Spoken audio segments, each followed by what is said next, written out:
I grew up printing my own t-shirts and giving them to friends for their local skate things, and then that era was dead. Supreme is my Louis Vuitton. I'm just a creative person, and I'm fortunate enough to be surrounded by people that are 10 times more creative than me. I don't revolt against anything. The only thing that I work against is the fact that no one told me I could do this as a job. 28, slide that. And so what I did was just used an X-Acto knife to like look and explore, and it started with the Jordan, where I just asked like a naive question. I was like, I get it, it's an Air Jordan, but where's the airbag? And Nate Joe was like, yeah, there's an airbag in there. And I was like, I can't see it. So if there is, then I'm gonna write the word air on it, which is a part of my language.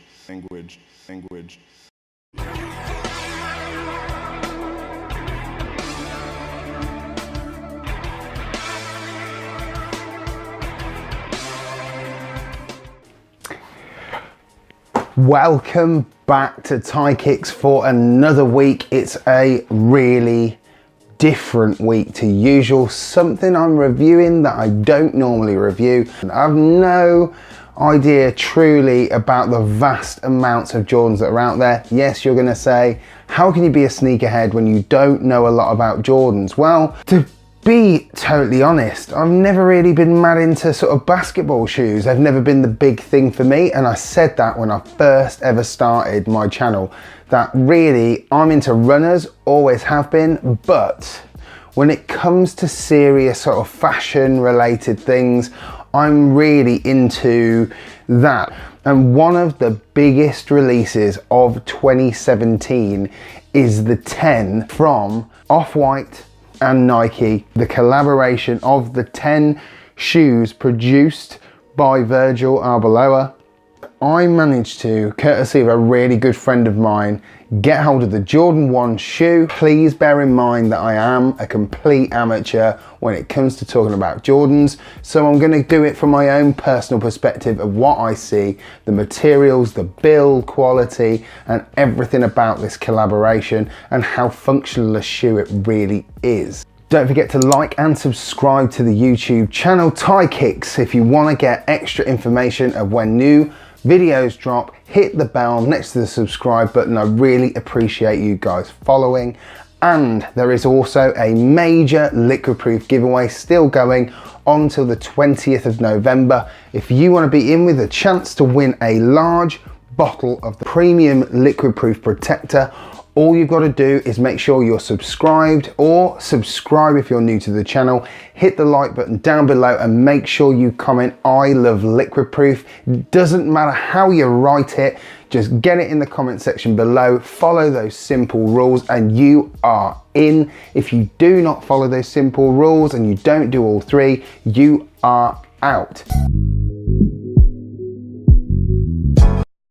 So this is the box that the Jordan 1 Off-Whites come in, and it's an all brown box with a clear sort of translucent sizing tag on the side that says the 10 Air Jordan 1 in a US 10 UK 9, and these were picked up from the Offspring Selfridges raffle.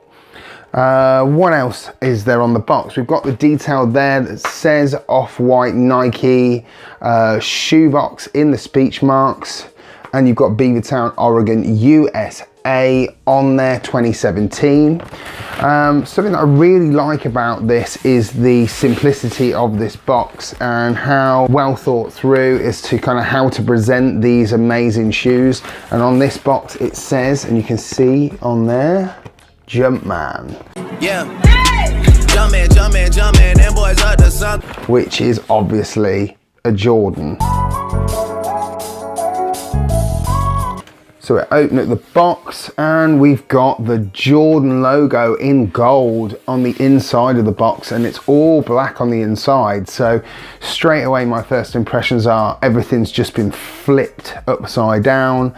Usually the inside of boxes tend to be the place where it's sort of brown or basic, but having the gold Jumpman logo on the inside of this shoe is pretty cool. And we've got what is quite obviously Off-White tissue paper. Let's peel back this tissue paper. Inside the box, straight away you can see it comes with 3 additional coloured pairs of laces, all with the words shoelaces in speech marks on them, just to give it that off-white touch. So one thing about this is that this is based off the original OG red and white Jordan 1, and the Jordan 1 originally dropped in September 1985. It's a year that I was born, so actually there is some connection between me and this particular model of Jordan. A really interesting thing about this shoe is that on the inside of this area where the Jordan wings are, it does have the words 85 in speech marks on the inside of there, and it also has it here as well, which is pretty cool. I really like that touch. Other markings on this shoe as well. You've got the Nike swoosh that is kind of sort of, it's completely being detached from the shoe. It's not connected to the shoe in any other way other than the blue stitching up here and the blue stitching down there, with the little orange tag at the back, which obviously is signifying Off-White as a brand. And Virgil's sort of take on this shoe. You've got things that literally look like they've been cut away with a knife, and that was the intention. As per the intro, you heard that Virgil decided that he wanted to deconstruct this shoe from its original ways, and the result is certainly things have been completely sort of like flipped on their heads. There's a lot of elements of it that sort of almost feel like they've been unfinished. Yeah, I really like the shoe for that reason, and actually it is probably one of the only Jordans I'd probably ever cop. That said, for the current resale price, I won't be copping anytime soon.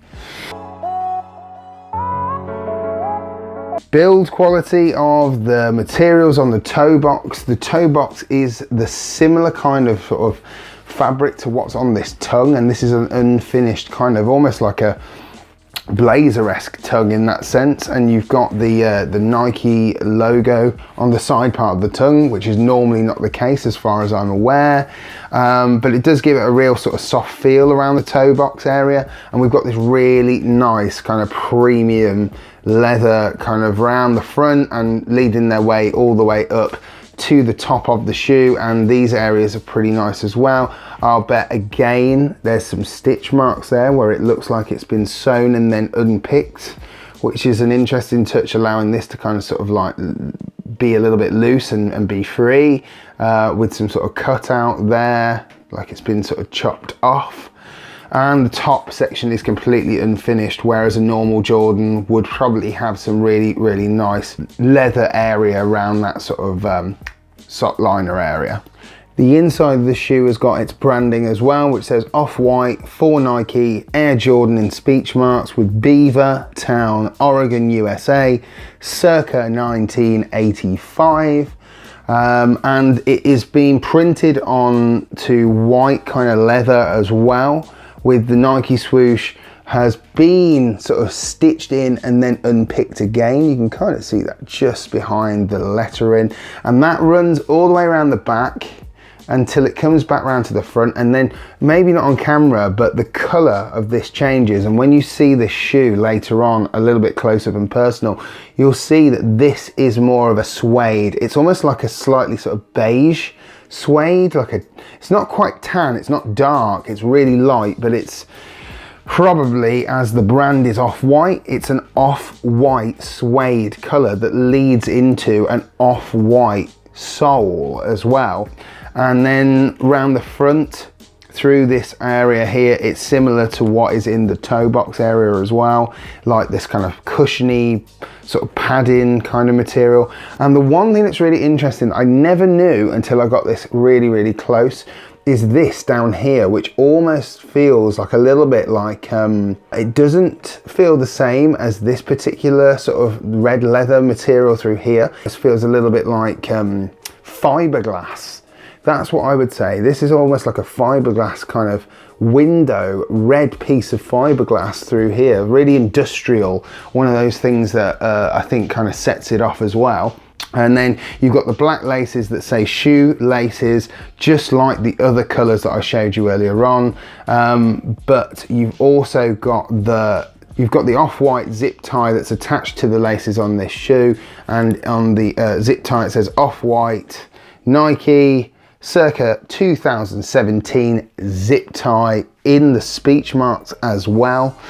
Now the other shoe doesn't have the zip tie. Everything pretty much on the other shoe is practically the same, if not it is the same. Build on it, the quality of the shoe is very, very high.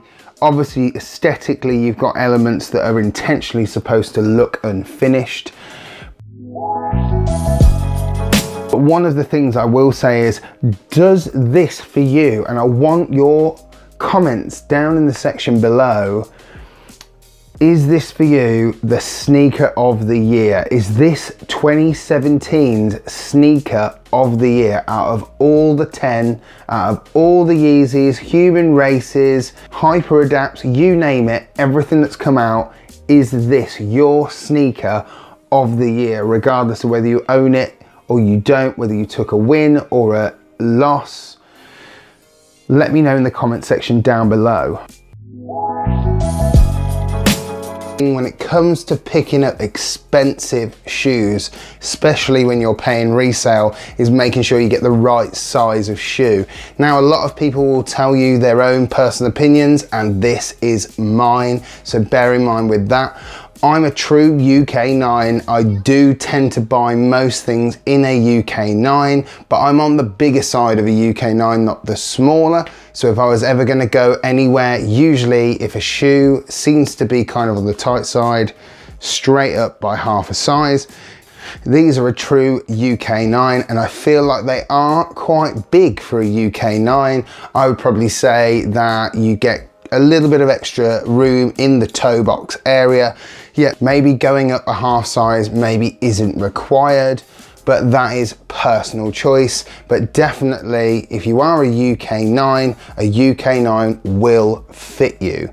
Comfort wise, the shoe is extremely comfortable. I don't really have an opinion on wearing Jordans on the whole, but wearing these or trying these on, they definitely are comfortable.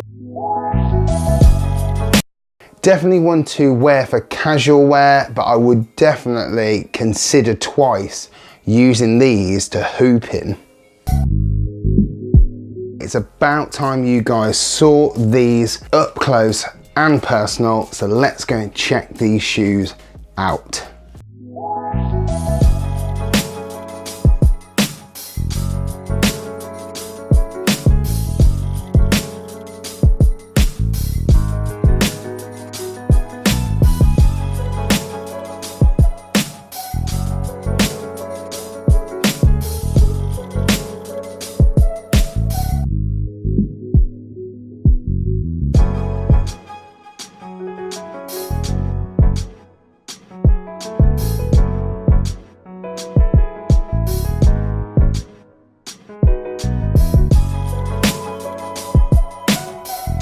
So the last part is have your say, and do you think the 10 is something that Virgil has overly milked and tried to basically get the most out of Nike and their collaboration with his brand Off-White?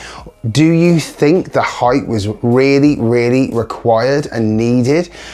And one of the biggest points, do you feel the way that they delivered these to the market was a good way or a seriously bad way? Now, in my opinion, personally, I didn't manage to cop a single pair of any of the Off-White shoes. Yes, I'm very sad, but I'm not super sad, because bearing in mind, they are just a shoe. To some people, these are bigger than that, but these are just another shoe. And who knows, one day I might be able to pick up a pair of any of the 10 in these collections at a reasonable price. But right now, they are sky high. That was it for the Jordan 1 Off-White collaboration review. I really hope you guys enjoyed this video. If you did, remember to subscribe to the channel. I really appreciate it. There will be a subscribe button somewhere on the screen at the end of this video. I will see you this time next Tuesday. And I ended up with Nike, and from that point on, the relationship just started to blossom.